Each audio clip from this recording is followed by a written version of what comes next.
Good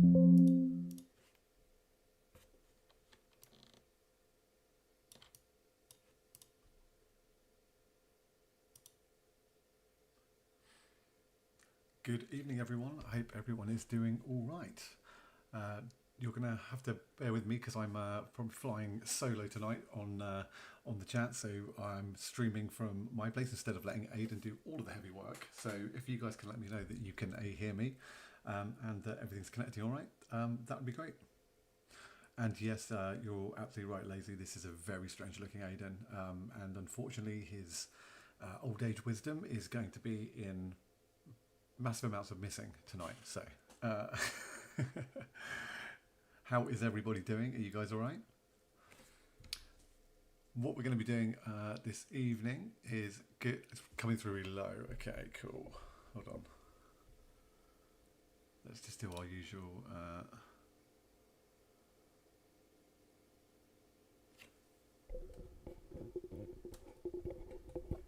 Okay, let me know if the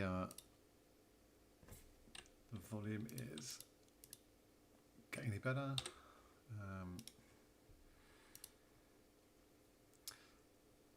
Hey Prometheus, how you doing? Just seeing if I can mess with the volume. Hold on.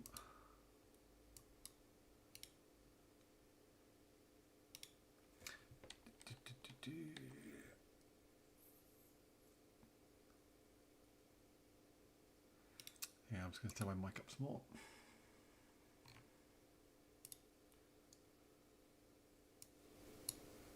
Okay, is that better? Tell me if you guys can hear that. If that's suddenly too loud, tell me and I'll turn it down.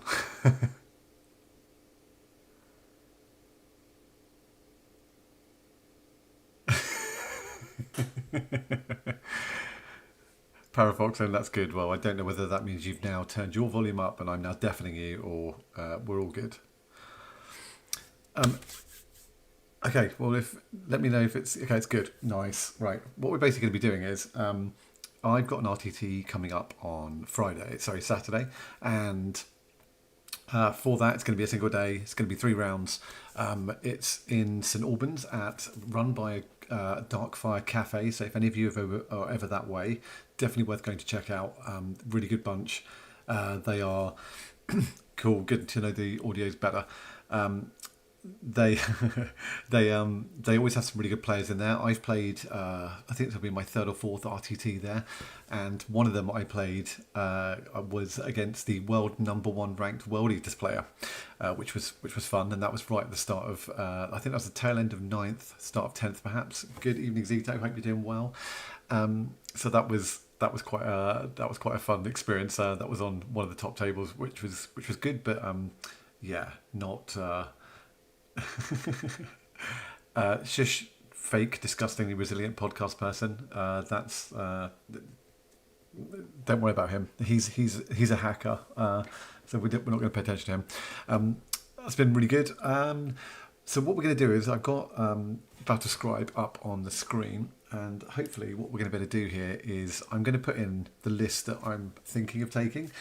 Now, what I'm going to give you guys a chance to do is chuck your ideas, and if you want. If you want me to talk about anything particularly, then we can as we go through and discuss it. I'm not going to do an Aiden and take a crazy list, so I've kind of got a view, especially after our last talk about how we thought where Death Guard were in the meta, what we might be playing into. I don't know what these are yet. I've got to submit my list tonight, so I won't see what I'm playing against until probably Thursday. But I will let you guys know what that is. So what we'll do, we'll jump over to Battlescribe, and I will add what I think is the setup I'm kind of looking at, and we'll go from there. So we are going to have a Biologist Putrefire, we are going to have a Foul Blightspawn, we are going to have a Lord of Contagion, we are going to have 2 Malignant Plaguecasters, 5 points to the first person that knows why we're taking 2 Plaguecasters. We are going to take Typhus, and Typhus is going to be our Warlord. Fun. Then we are going to initially take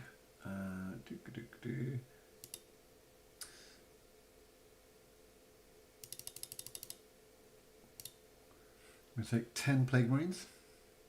We're going to take 5 Plague Marines. Then we are going to take... I won't do all the loadout configurations on them because that's going to be really annoying. Delegate transports. We're going to put in 2 Rhinos. We're going to add some cultists because everyone likes throwing bodies at people. There we are. 1, 2, 3, lots of cultists.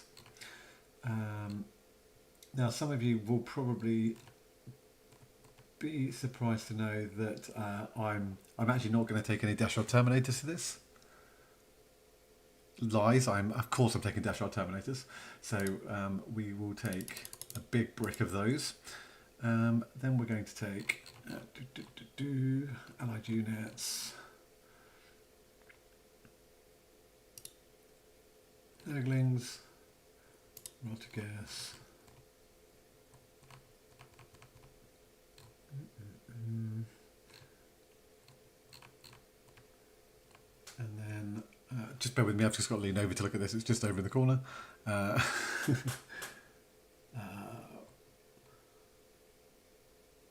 1, 2 brigands and a...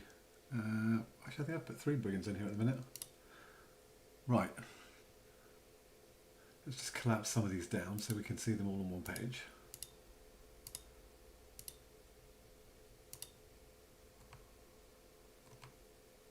Okay, we don't need to look at that top bit. There, so this is what my kind of initial view that I bounced back and forth with to see what I wanted to take with it. Going from top to bottom then, we've got Biologist Putrewire with the Foul Blight Spawn with a unit of 10 Plague Marines, armed to the teeth with melee. There is 2 Plague Spewers in there. There are 4 heavy plague weapons. There's 3 bubotic weapons, 1 plasma gun, and another heavy plague weapon on the champion. There's a unit of 5 which are plague launcher, blight launcher, plague spewer, heavy weapon, melter heavy weapon on the champion, and a plasma gun. 2 rhinos with all the usual stuff. 2 malignant plague casters going in there. The Typhus will be running solo. The plague casters are in the bus. The Lord of Contagion is going to be with the Death Shroud. 3 units of cultists. I took those. I played a game on Friday at Club, which is in a randomizer, so you never know what you're going to get paired into. And I played into Imperial Guards with tank spam. There were nine tanks on the table, and most of them was like Lehman Russes, or there was a tank commander. There was some. All had demolisher cannons and stuff. And he got first turn, and he put them basically across the middle of the board, just touching onto terrain. And I had my cultists ready to go first if I needed to. What I actually ended up doing with it was moving them out and charging them onto the 2 central points we were playing supply drops. So we had 4 hidden supplies where we had 4 along the middle.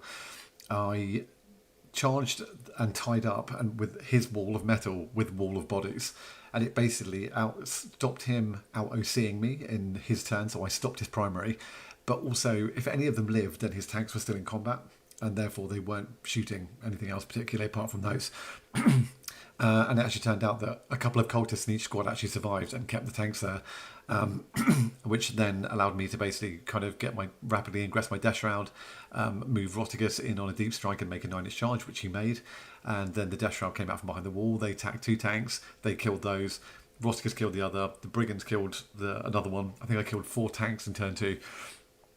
At which point that kind of swung the game round. So taking 3 lots of cultists again feels like a good idea. Plus, on the UKC TC terrain, for those of you who aren't playing on it a lot, I think I can show you what it looks like. So let's do add screen capture.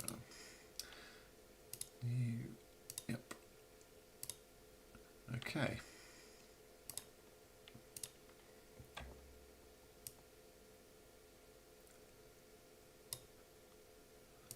So the first 3 games are going to be on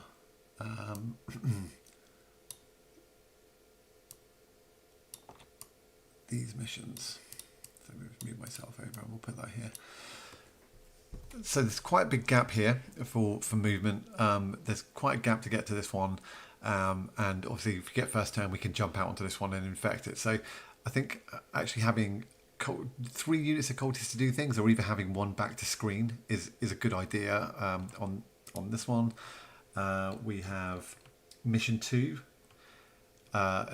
Even more so, I think there's a very big gap here. Yes, you can jump to there and then potentially across. We're not getting anywhere near that one, and there's quite a bit of space to protect from a deployment zone perspective. And then mission 3 will be a favourite, a search and destroy. Quite easy to jump out to the middle to get 2 tagged with the 1 unit of them. You can get a nice scout, a move, and an advance to tuck behind the wall here, and it's very easy to do a scout and a move and get into this one and actually tow onto it. So that's kind of thinking for taking 3 lots of cultists. So I'm just going to remove that one. Sorry, I'm just going to jump in and have a look at the chat. Yes, it was for the plague bus, of course it was. So good for that. I'm glad everyone thought that I wasn't taking Dash out. Of course, that's silly. If I wasn't taking, this is where we can talk about it. One of my original things was going to be don't take Rotigus and put in another unit of Dash out. Is the other thing I was looking at. So that's kind of where we can have a chat about it. And so Cranky, having 1 set of cultists, unfortunately, yes, you probably could do that. They're on the same size basis, so I don't think that'd be a problem. Lazy, yes. So it's an interesting one. If they were purely going to be screening, I would agree with you, and I would take Poxwalkers. But as I just described in that situation where I didn't know what I was going into with it, having 3 units of scout move and then chargeable, or scout advance and then blocking, was actually a lot more useful for in that instance. So it's an interesting one. Yeah, we can have a talk into this bit. So Hugh Janus, yes, welcome. Rotigus, out of curiosity, have you thought about pairing any demon allies up that could benefit from Rotigus' +1 damage in the fight phase? Yeah, it's definitely something that you're. It's definitely something I could look at. I don't want to spend the points on anything big enough that I think is gonna help. The terrain is also pretty dense, as we just looked at. For something like a Soul Grinder to be on the board, it's got a really big leg span, and I think I don't know. I'm not quite convinced yet that the amount of points is going to be worth it for that, especially now with the out of line of sight nerf. But it is heavy in melee, so that could be quite a laugh. Soul Grinder melee is cool, yeah. It's a very large unit. You're actually right. Demon Prince interchangeable. Tox Trio, why not 2 units of 3 Deshran instead of 1 and 6 in Typhus Solo? Because I love playing big units of Deshran Terminators. If you need to flame an infantry unit off, 3 doesn't always do it, 6 always does.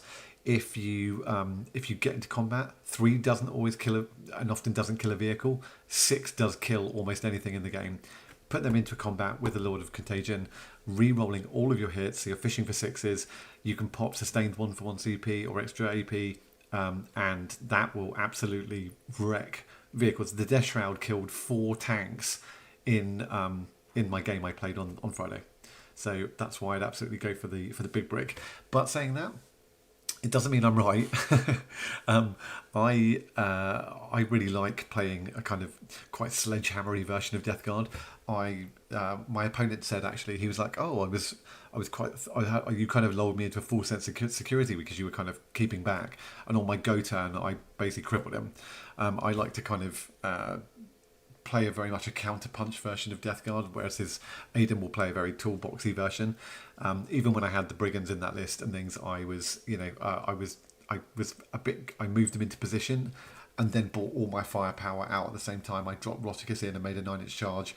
And I know that's not recommended either. It's like a 17% chance of making it, whatever. But it worked first time, as a lot of my opponents will tell you. And my Deshra made a 12-inch charge on the last turn as well. Why no carnivores? once again, one of these could be a carnivore. I played a carnivore and 2 brigands on Friday, and I really liked it. The carnivore's rerollable charge and built ability is fantastic. He's pretty guaranteed to kill a vehicle if he goes into it, and you can even bring him out from behind cover and then just kind of charge up. So I am open to changing one of these. So what I would say is, in this, to have a look at this, is there anything?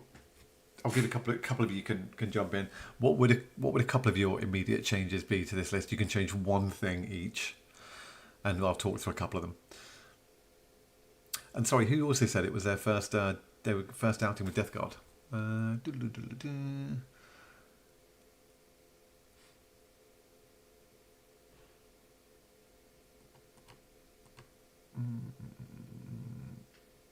Sorry, I'm just having a scan through. But in the meantime, Dana, well done. Bought a Night Rampage after you mentioned it. Put it in a list. Yeah, I've taken it loads of times. It's really fun. The threat of sitting it in the middle and then just diving out from behind cover is really, really fun. Just the threat to your opponent is huge. It's got like a 12-inch move. Then you've got an advance and charge once per game. So that threat of it just kind of diving out is monstrous. Definitely one to kind of to have a look at. Yeah, definitely give it a go. What I would say about it is you're going to be guaranteed. You should guaranteedly accept that you're going to lose it after you bring it out. So make sure that on the turn you bring it out, that you slam it into something that you want to kill, and also. Then the other good thing is if you can make that kind of 12-inch move out, make sure you also position the knight to start with on the orientation where you think you're most likely going to want to run it through, like between 2 buildings or whatever, so that you don't have to lose 2 inches to pivot. And also, if you can get it into your opponent's deployment zone, in their turn, what they've got to do is make sure they kill it. So you're basically putting a huge distraction card effects on in their deployment zone for them to deal with. Oh, Jay, good luck, man. So, do you know what you're playing against in first round? That'd be interesting to hear. And Parafoxen went 48-3 against my Tau friend in a 1,000-point game. Good. And you got lucky with his Storm Surge around. Lucky with dice and got his Storm Surge. Very nice. Okay. Lazy, what about dropping the demons and 1 brig for a despoiler? Yeah, that's definitely an option. I was looking at having board control for it. If I drop a we are 2,000 points bang on the nose. Here we are. So yeah, Rotigus and a brigand would give it spoiler. And I do have a very. I think you've all seen my nice spoiler. I'll fish him out on them.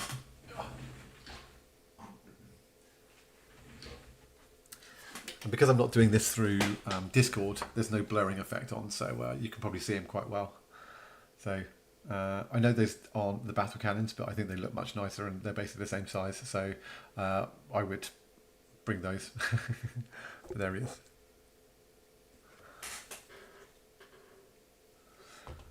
So yes, absolutely. An option is definitely that. And what are you proposing that it would have on it? Double battle cannons, Ruin Spear rocket pod.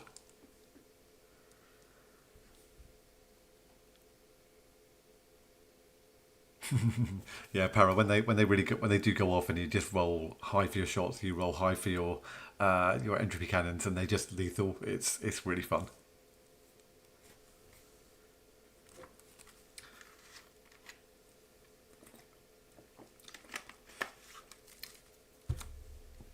Yeah, I'm glad you guys like it. Yeah, it's one of my favourite ones. The guy that did that is the guy that's making me. He's making me the Lancer and the Porphyrion, and they're going to be in the same style. So I've made all my knights that I've got, my big knights. They're all in pallid hand scheme. So at my local club, I'm obviously I'm down as Death Guard Dave. If I take knights one time just for a laugh, I'm going to be Death Knight Dave at the club. So Yeah, and so yeah, here I kind of agree with you. But I definitely, excuse me, found that in the game I played on Friday, even with two of them, that I was able to uh, set up redundancy quite easily because of the autocannon and then the thermal spear. So even at 24 inches, whilst it isn't great on some of these maps as we were looking at, I might throw it up again. Um, they're quite close, and because they're so close, it isn't that difficult to get the thermal spears into people, and because they hit on twos. They're, and you get the extra AP into the closest target. And what I also found was happening all the time was I was putting other units into contagion, and then I was getting that turning their save down, and then putting their save up, and then hitting them with AP4. So I was hitting the tanks with AP5, which was just an absolute horrible combination. And if I was shooting infantry, and that was the closest eligible target, and then I was putting it into contagion, I was getting AP3 on the autocannons into infantry. So the brigand is a nice combo, and I think given that we've been super good and we've played pure Death Guard for so long, that I think for a couple of events, it's given what we talked about last time as well. I think it's worth talking about how and give you guys some more information about what some of these other units do. I don't know what Aiden's list exactly is, but he's taking to his one. I think he's got Rotigus and a couple of brigands in it as well, so that'll be interesting. But lazy, going back to you, sorry. Liking the double battle cannons, double Gatling is a lot for sheer volume of dice. It is, but I think the battle cannons are probably best just because of flat 3 damage. So if anything does get through, it might only be AP1, but if you get stuff through, you can wreck a whole unit of custodians, or you can wreck a whole unit of terminators with that kind of show. The other thing with I have been thinking about with a knight is putting double thermal. The thermal cannons on it, and then bringing it on from reserves, and then obliterating a couple of vehicles. Aiden's got mirror. And Aiden, who are you playing from the community? Because you're playing someone from our community, aren't you? I'll let him jump in the chat in a sec. So come on, guys. What else does anyone else think is potential changes for this then? So we'll move that one around just as a. Let's take out a brigand, take out Rodgers and see what it looks like, and then we'll add. Ooh, I'd have to take out all of the knights, though, wouldn't I? Because I wouldn't be able to take a big knight and two dogs.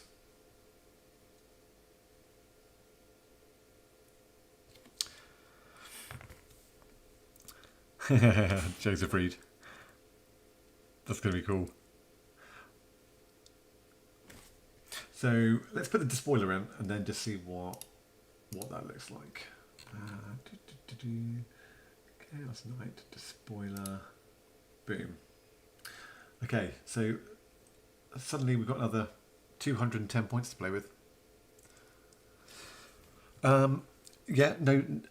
So this is where I'm going to have to use the Plague Marines and the Cultists to play some of the point games, and then have basically the Plague Mass, the Death Shroud sitting in the middle, and the Brigands to be the deterrent for stuff coming around corners. So that's kind of why I've got no Blight Drones. I'm also trying to play a few before I get to LGT. So LGT is the end of the month, and then I've got Leicester in December, and then LVO in January. I want to try some different lists of things just to see how the other combinations of things run. Drones we've been playing with for a while as well, so we know it kind of works well.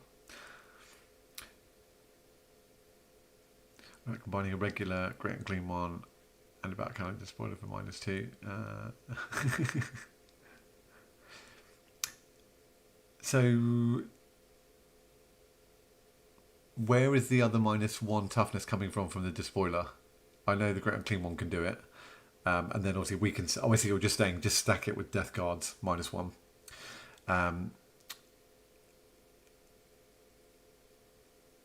And then yes, you could have that.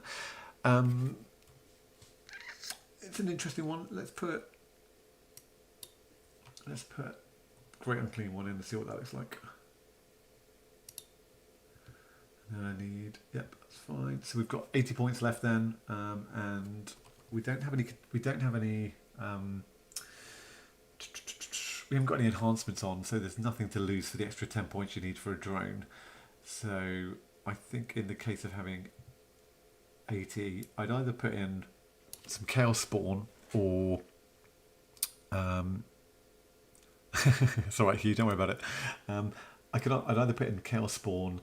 I've already got 3 units of cultists, so can't slap any more of those in. Or maybe a sorcerer to run solo as well. Chad, what have you got? So, random thought. I've been having for my party bus set up as a 5-man. Yep, totally agree. All melee plus foul and 5-man with spew and malignant roll up, drop melee and run around with 2 party bus. Yeah, the double party bus is definitely fun. What I'm thinking is let me show you the map again for UKTC. Here we go. Right. Sorry, let me just create another little window and I'll pull this in. Okay.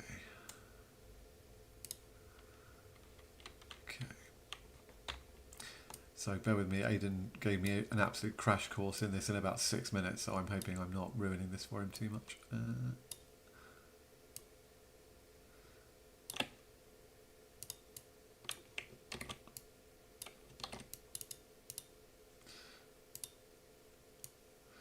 Okay, let's just bring this up here for a bit. So, I'm looking at this going, you guys probably can't see my my cursor, can you? Hold on, sorry. Yeah, so if we kind of look at this, what I think with 2 party buses is good. There is lots of line of sight blocking kind of elements. These are ruins. This is on UKTC. So these 9x3 inch units are, if you're off the back of it, you're obscured. If you step onto it, you can be seen and you can see out of. So these are real big line of sight blockers to stop millions of las cannons just kind of obliterating stuff. And if you do want to do it, you have to bring stuff forward. It's good for staging and good for kind of MSU units. I would, in the answer to the first, the foul blights, sorry, bloat drone conversation, too many things with F's and B's and things in them, is you can actually quite easily, if you have a rhino here, you can actually with an 8-inch move get out to around here, and then with a really easy advance, you can actually get right into this ruin. And if you go into this ruin and be on the objective, you are touching the wall. Yeah, I just realised that, Chad. I'm going to see if I can show my mouse. Sorry, that was a really good comment. Let's go to properties, additional settings, capture cursor. There we go. Right.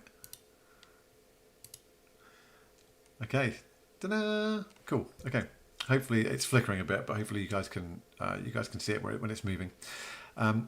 So here in my home ruin, if I tuck the rhino up against the wall here, if I need to, turn 1 or turn 2, I can quite easily get with an 8-inch move out to about here into this ruin, and then with an advance can tuck into the ruin and touch onto the objective. Whilst I couldn't get tons of AC on there, you can get 3 bases to touch, giving you 6. And then if the opponent decides to charge this unit, if this is a 10-man that's got the foul blight spawn and the biologist in it, so here, and the weather will mostly be slimy from here. You get a cool. You basically end up with a unit that if they want to charge, has got fight first on it, and if they come onto the objective, is in super easy charge range, or it's going to be hanging out in the breeze in the open. For a brigand to then step into this space, step around the corner, shoot it, or step backwards here, shoot it, or step out here and shoot it, and still be quite protected from lines of sight. I would probably think about putting the other rhino into this space here with some cultists starting outside the ruin, so that I've got room for the rhino here and I can tuck the cultists in against the wall if I need to hide them again. Or if not, they can just move 6 and then 6 and move on. And then the plague bus is kind of sat back here to spray anything that decides to come around to try and take them out. I might also set a brigand here, potentially as well, to give me line of sight kind of into this space, or jump across and shoot back up that way, or out here. That would be that's kind of why I think if I'm going to put if I had a 10 man, I'm going to keep it probably as a block 10 man, I think. I do like it, Chad, though.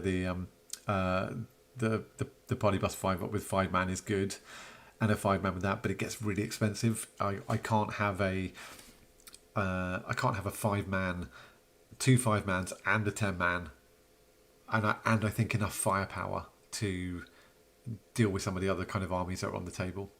But it's a good combination of playing it, and also this is the whole thing, right? You've got to work out what it is you want to work with. We've got a down pair of brackish filth filtering down from the east due to Vodkas dropping in from Deep Strike. Yeah, I think it just leaves a kind of stinky crater and a kind of brown smear as he lands and then wanders off. Let's just remove this one. Actually, can I just hide it? Yes, I can. Boom. Okay, that's useful. Back to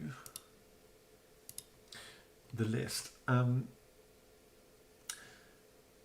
So yeah, I mean, interestingly, at the moment, we've got if we had 80 points in it, we could probably put in some. We got infantry.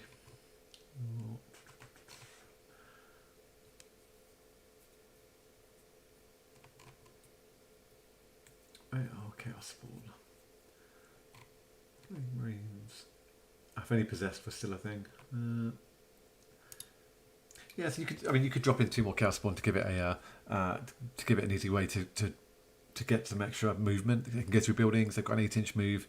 It's pretty good. I think on some of these maps we looked at, though, if you do take Roticus, I think, and I was talking to Will and Aidan about this earlier, you've probably pretty much got to just commit to deploying him on the line. If you're gonna start and then make him go for the middle. So if looking at some measurements, the other thing you've got to be careful of is base sizes. I think his base size is 4.5 inches, which is exactly the size of this gap. So to get the fastest kind of move, you probably want to go. You might want to go for a diagonal. If you go straight up and across, he only moves 7. So his base is 4.5 inches. So you're going to be like 1, 2, 3, 4, and a bit. And then you're only going to get 2.5 this way, and then you're going to need to roll an advance onto there. From down here is the only other place you could really deploy him to be on the line if you weren't just going to kind of charge for this one, which actually is a potential option. What I've been tending to do is stage the death shroud behind this wall here. You could start Roticus here to move onto the left to the right hand side objective, or you could start him in this space here to move up and across and then roll an advance to try and get on the middle. Those are kind of the real options with it. In the game I had him in, I brought him down into this space here on the right, onto the right. There was a tank here, and I made a 9-inch charge into it. But on this map, on the one I played on, these 9 by 3-inch pieces were actually horizontal, not slanted, which meant that the base size from Roticus couldn't get through the gap. So he ended up kind of hanging here, and then he tried to go this way to come around, but he only moved 7, so he ended up about there. Okay, thanks, Lazy. I should be working again now. So yeah, on the map I brought him in about here. He charged a tank here on a 9-inch deep strike charge, killed it, and then couldn't get through the gap. So we either had to go around the ruin to get through it, because like I said, this ruin wasn't slanted, it was straight. So this gap between the wall here and here was too small.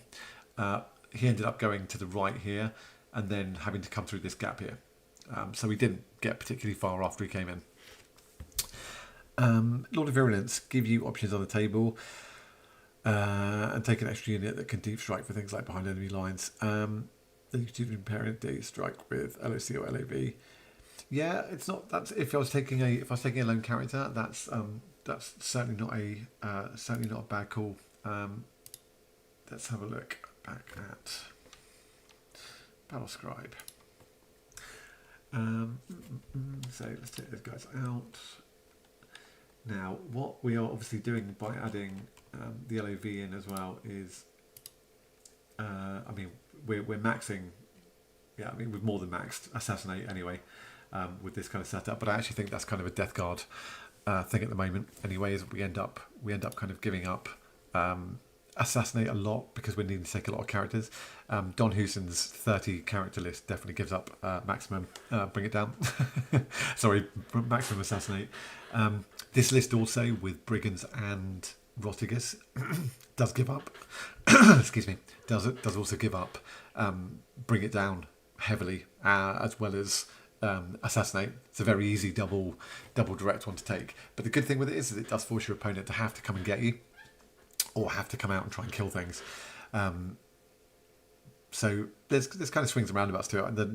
The game I played on, like I talked about on Friday at Club, was also, my opponent had 9 tanks and 4 characters, so we both took exactly the same bring it down assassinates.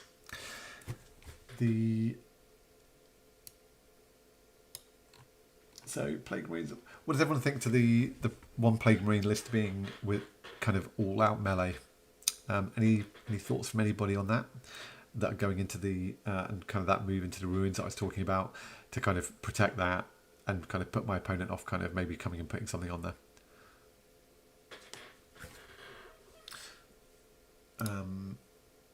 And let's just have a look at some of the other maps.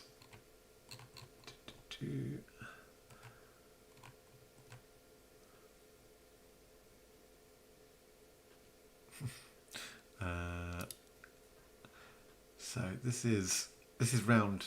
Let's go to round 2 actually. So this is round 2, and it's going to be Purge the Foe and Smoke and Mirrors. I actually need to look up what is Smoke and Mirrors. I've never.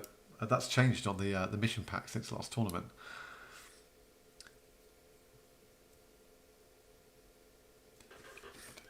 Yes, Lazy. On that particular setup, it is all melee and 2 sprayers.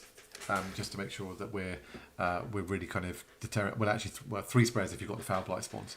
But yeah, just really being a threat. So even if someone puts something big on it, like if someone else tried to put a dog on it or a dreadnought, that's enough scary hitting with lethals on 5s and 6s to put them off. Sorry, I'm just gonna let my cat out of the room. She's being annoying. Hold on.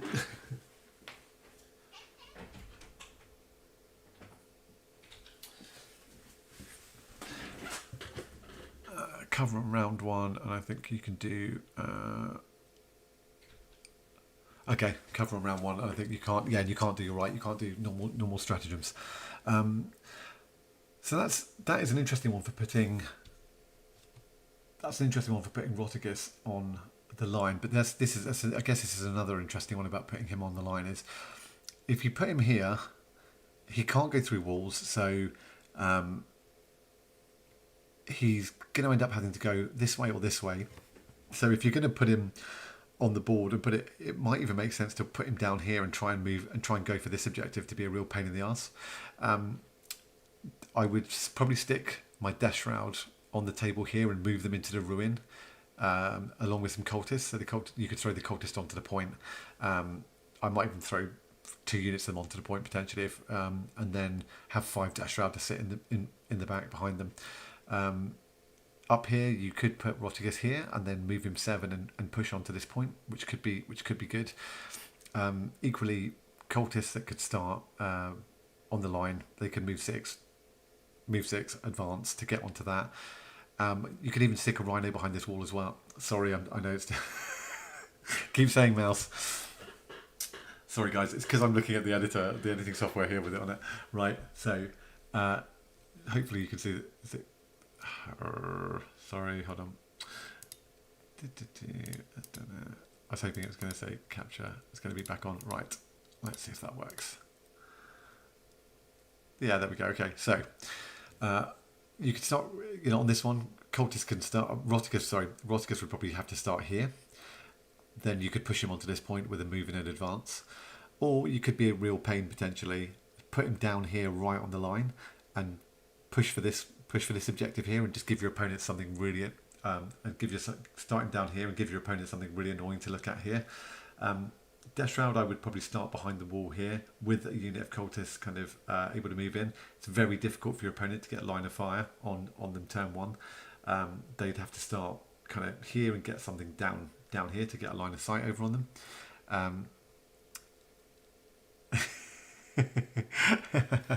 Yes, Aidan, I do. But like I said, I would probably start with Death Shroud in kind of this space here and just move them forward into here. I think from that perspective, you're going to have to screen in this map as well. There's a lot of space here, so probably a unit of cultists is going to have to hang back, or the brigands, a couple of the brigands are going to need to be kind of floating in this space until deep strikes are all done. But with the amount of uppy downy and redeploying in the game, that could prove to be pretty tricky. If we get down to group table 3, take and hold, hidden supplies, really straightforward. These pieces of terrain being like this are really kind of not doing a huge amount for line of sight protecting.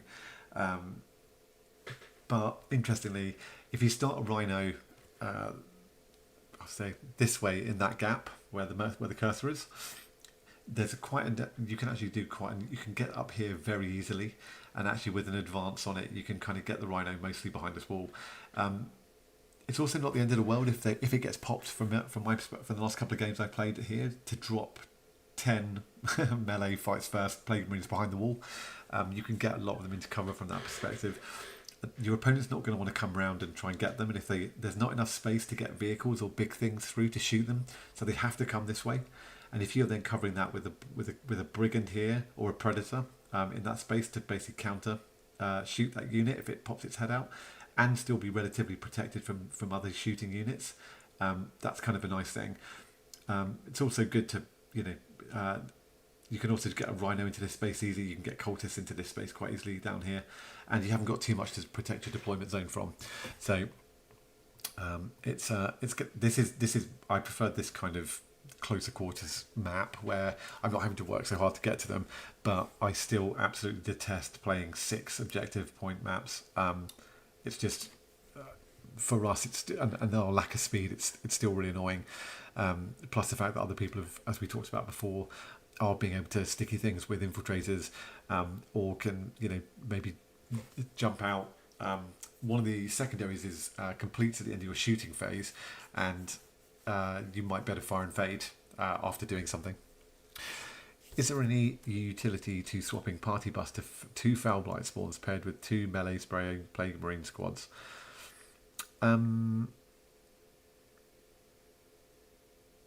So not take the Plague Casters and take 2 Foul Blight spawns. Is that what you're saying? With 2 5-mans. Sorry, I know this is going to be a bit behind for you guys seeing it. Let me just hide this one again. Let's.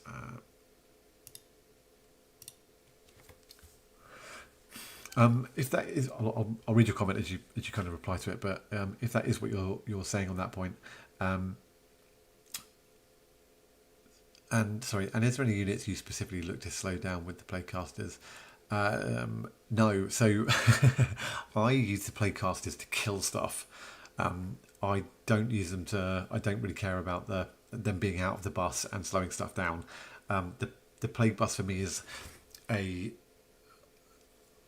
depends what I'm going into with it. Going into troops and kind of three damage units or elite units, you often roll because you get the +6. You're on 2d6. You're often getting a lot of shots. It's very rare that you end up with a very low amount.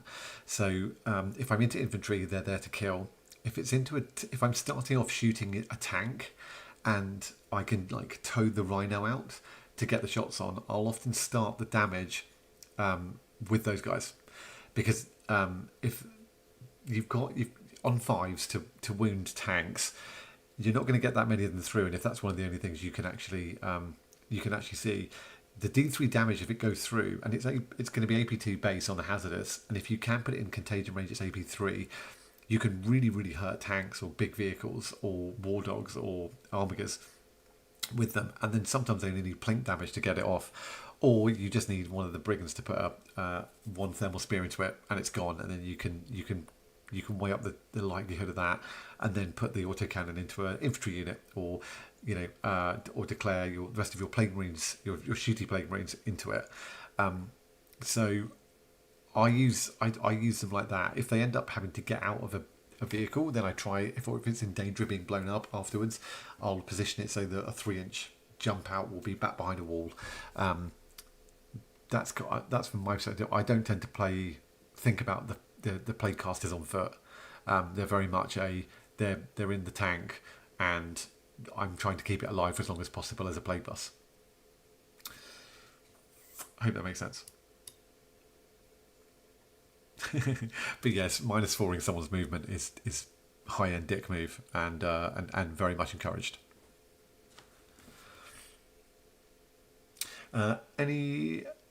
Anything else in the list that apart from, I know we've talked about changing some of the big stuff.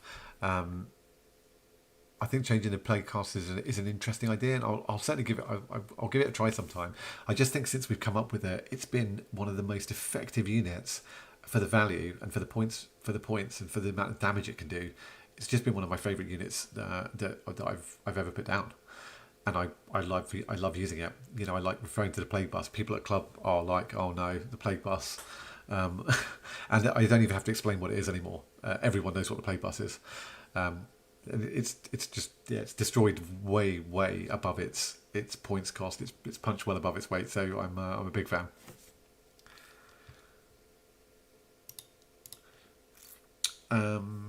What about dropping the 5-mans for a drone? Yeah, that's actually a really legitimate. Not that I'm surprised at all. That's potentially a really good call. I think it's an interesting one to weigh up, isn't it? Because we can say, do we think that driving the plague bus into here and then dropping 5 plague marines and then being able to move the plague bus off is a interesting idea? But I mean, there's only 3 OC in the Rhino. You can only get a couple of the OC, maybe 2 bases onto this one. Of plague marines, and they'd have to be touching the wall, so they'd be within engagement range if someone came for it.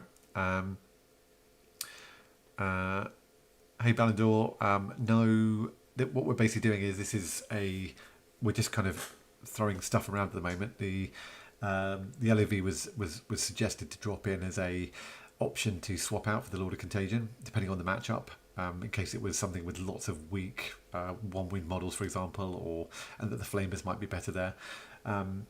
Or he could be another unit to deep strike in solo on a 50mm base to be able to get into behind enemy lines, or some other unit because he can deep strike too. My original thinking though is that the LAC is going with them just because the rerolls to hit and fishing for 6s is lots and lots of fun. So yeah, I think so. Going back to Lazy, your point, I think the drone's an interesting one because it's still only 3 OC, but it can bring some extra spitters to the party. I guess it's one 5-man for one drone is potentially. Does it? It's 90 points for 90. It's got a 5 up. It can tank shock. It's not a bad call. I'll seriously I'll consider that one, but let's put that one in the list for now, and then see what we can do. Let's go to goodbye vehicles. I missed my Legion voucher, and that was my favourite model I ever owned, and then it got legended and I had to sell it. Philip Blake drone. Yeah, the mow is an interesting one. I'm yet to be convinced about it personally. I haven't managed to use it. I've tried in a couple of games for it to be for it to go in and do some melee. I found it kind of killed a couple of models and then it got killed in return melee, versus spraying stuff off from from a 12-inch distance, and then having an Overwatch opportunity, and then kind of having a tank shock as well. But I think a drone of some kind might be a good idea. So I'll seriously consider that one. Slap through, yeah. That's the other thing. The three damage, the 3 damage Lord of Contagion attack with if you can give an enhancement +1 strength +1 attacks is a great finisher off, because sometimes you go in with the Dash Shroud and you don't roll enough fights, or he's like the icing on the cake. If you don't manage to do quite enough damage to it, and then they're like, oh, it survived, and you're like, no, I've got 5 more attacks. Also hitting on 2s, also lethals on 6s, also re-rolling everything, and then those flat 3s just go through and finish it off. So I think he will be going with them. Any more? I'm going to do about another 5 minutes, guys. And then what I'll do is I'll share my actual list into the Discord for the members to look at. Oh God, I realised I haven't said, Aidan, why haven't you said it in the chat? Remember to like, subscribe, and comment. As you have been, lots of comments, guys. Thank you. I will then I'll put into the Discord. I will put the list in. I'll then let you know what I'm playing round 1 in the Discord as well, and of course we'll let you know how it goes. It should be a lot of fun, and it'll be interesting to see what this is. Actually my first event of the year. Work has been crazy, so it's going to be good to get back on the table with some that kind of setting, and have some good games. Ballon d'Or 6-man DST with Lord, yeah, will average kill around it. Yeah, absolutely it will. There's not much in the game it can't get. That unit can't kill. And even if you're going against something really bad, you can always just throw it out. Nazca, have you guys seen the boarding actions detachments? I feel there's some hints regarding the DG Codex, Cultist, Poxwater, and Terminator detachments.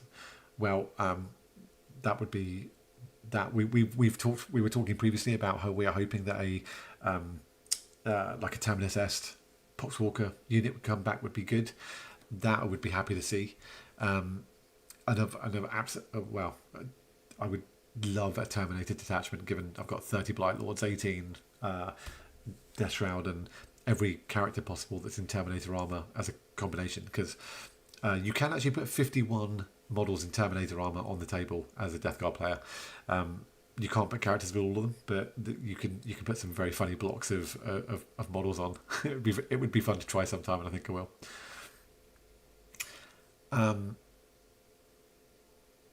What would be the intent for either of them? The intent for either of them is just to get onto an objective and sit on it with 5 OC. With the advantage with Roticus is if you sit him on an objective and he's got 5 OC on it, and someone puts 10 OC on it on the other side of the wall, then he halves their OC. So then you're basically drawing the objective, and then they've put something hanging out in the open. Rotigus has also got a 2d6 torrent, ignores cover, I think it is as well. Devastating wounds attack, which is pretty high strength as well, strength 7. Yes, devastating wounds, it ignores cover, and it's torrent, and it's AP2 base. So if someone throws some chaff at it, you can stick him out and he can blow that chaff off potentially. And he's got 22 wounds and a 4-up invuln.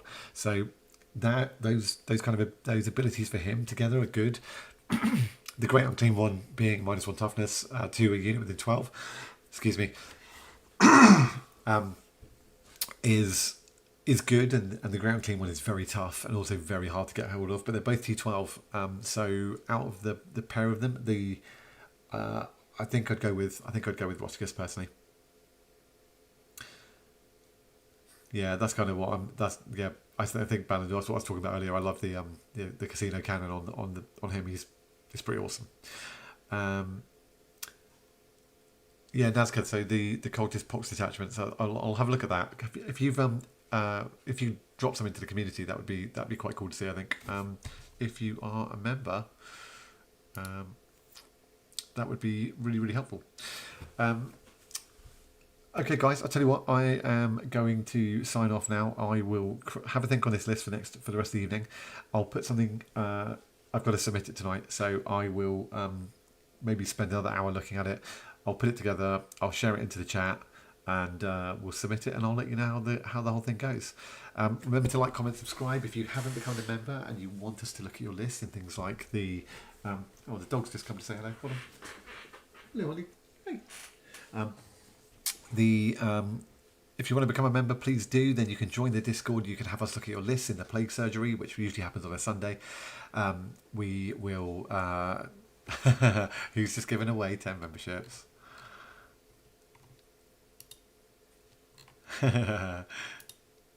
Lazy legend.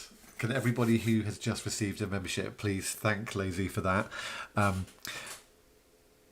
That's very, very kind of you.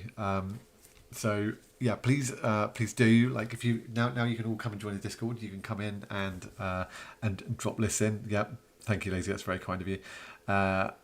We'll let you know how it goes. Yeah, thank you so much for staying members of the community, and thank you for everyone for tuning in. Yep. Parafoxon is exactly right. Hit that like button.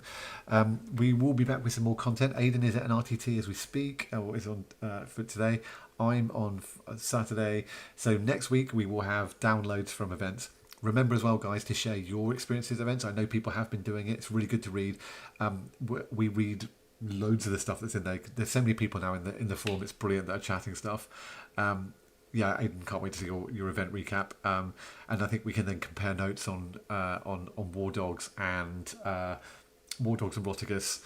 Tell you guys, give it some real world evidence to see how they work, and we'll keep mixing up the list and see how we go. So, guys, thank you very much. Take care.